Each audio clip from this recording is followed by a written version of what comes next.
What is something that you really want to do, but resistance or fear is holding you back from that?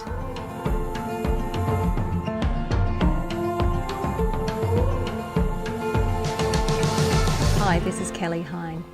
When I think back to before I started meditating, and I think of how much resistance I had towards meditation, it reminds me of this quote from Stephen Pressfield in his book, The War of Art. So he says, the more important a call or action is to our soul's evolution, the more resistance we will feel towards it. So in other words, the more important something is for us to follow, the more we are going to feel fear, because resistance really is just a form of fear. Little did I know back when I was resisting meditation that I would end up becoming a person who teaches meditation and shares this with others.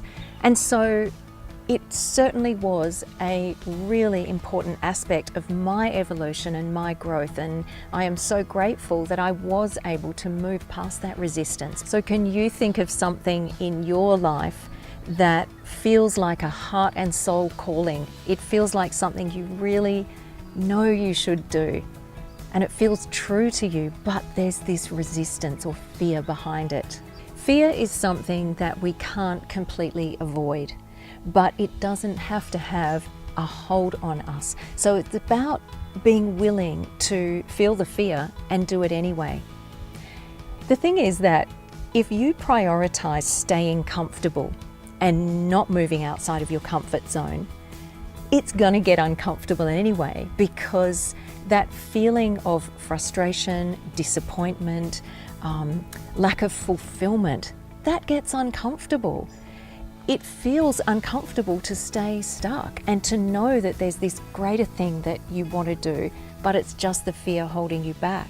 And the incredible feeling that we can have when we do embrace the fear and do it anyway, that feeling afterwards, I can tell you, is so good. It is so empowering. And, you know, I've had times where I've even felt quite elated and just so proud of myself for facing the fear and doing it anyway.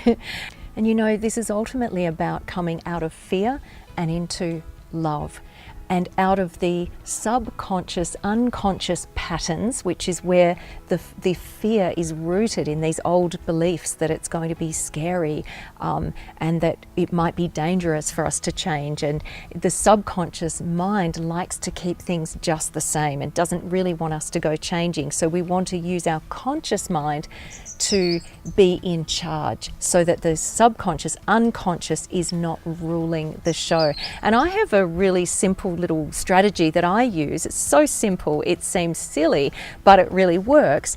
And that is using my conscious mind to drown out the voice of fear when I know consciously that something, it's not dangerous, it just feels a bit scary. So what I do is I just use this little mantra: I love it. I love it, I love it. And I just repeat that in my mind, and it drowns out the voice of fear. And sure, I might feel some discomfort, even a slight feeling of anxiety in my body, but I know that everything's fine. It's just a feeling. You know, so much of what we actually fear is a feeling. We're afraid of a feeling of nervousness. And we know that even that feeling of anxiety and nervousness is so close to the same feeling that we feel when we're excited. So can you turn that feeling of nervousness or anxiety into excitement just by the way that you are choosing to look at it? So there's two little tips. Use that mantra, I love it. Or something that works for you that uses your conscious mind to drown out the unconscious or subconscious voice of fear. And secondly, choose to see the feeling as excitement. Tell yourself that you're excited instead of, I'm so nervous, I'm so scared. You can say, I'm excited. So I hope that this has been encouraging to you. Think of something that you know deep down you really want to do. And ultimately, we're not here to stay comfortable.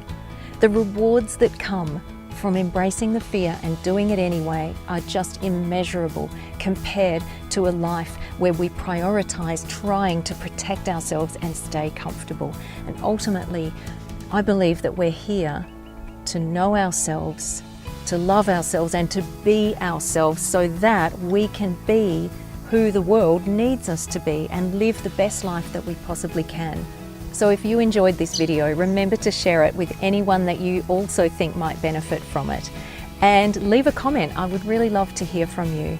If you'd like to get more helpful tips and resources for living a life that you love, then head over to kellyhine.com and sign up for my freebies and updates. Thank you so much for being with me. I will see you next time.